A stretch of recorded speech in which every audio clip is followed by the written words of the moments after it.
Tell me, of these 6 things, I mean, you're called Captain Cool, right? We've seen you deal with so many setbacks, stress when you're on the cricket field. Which of these 6 helps you the most to deal with it? I think honesty is the key for me. Because, let's say we have lost a game, so we all feel bad about it. But what I want to analyze is why we lost the game.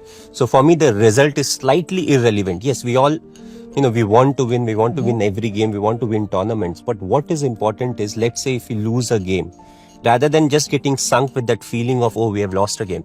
Why did we lose the game? Which was maybe those 15 minutes, 20 minutes or half an hour where the game shifted. Who were the players who could have done slightly better? Or what extra I could have done from myself. First and foremost, you have to take that ownership. What is it that I could have done? Correct. Let's say I score 100. Should I have continued and converted into a 150?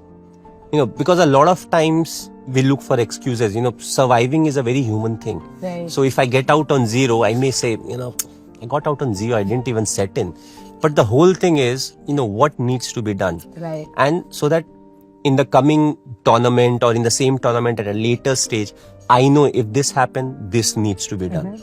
So, honesty to the core is a very important thing. I will know if somebody is not performing, why he is not performing. If somebody is doing very well, what needs to be done from the team side so that his form keeps on going, moving forward. So I feel honesty is the key. And with it, all the other things, they follow.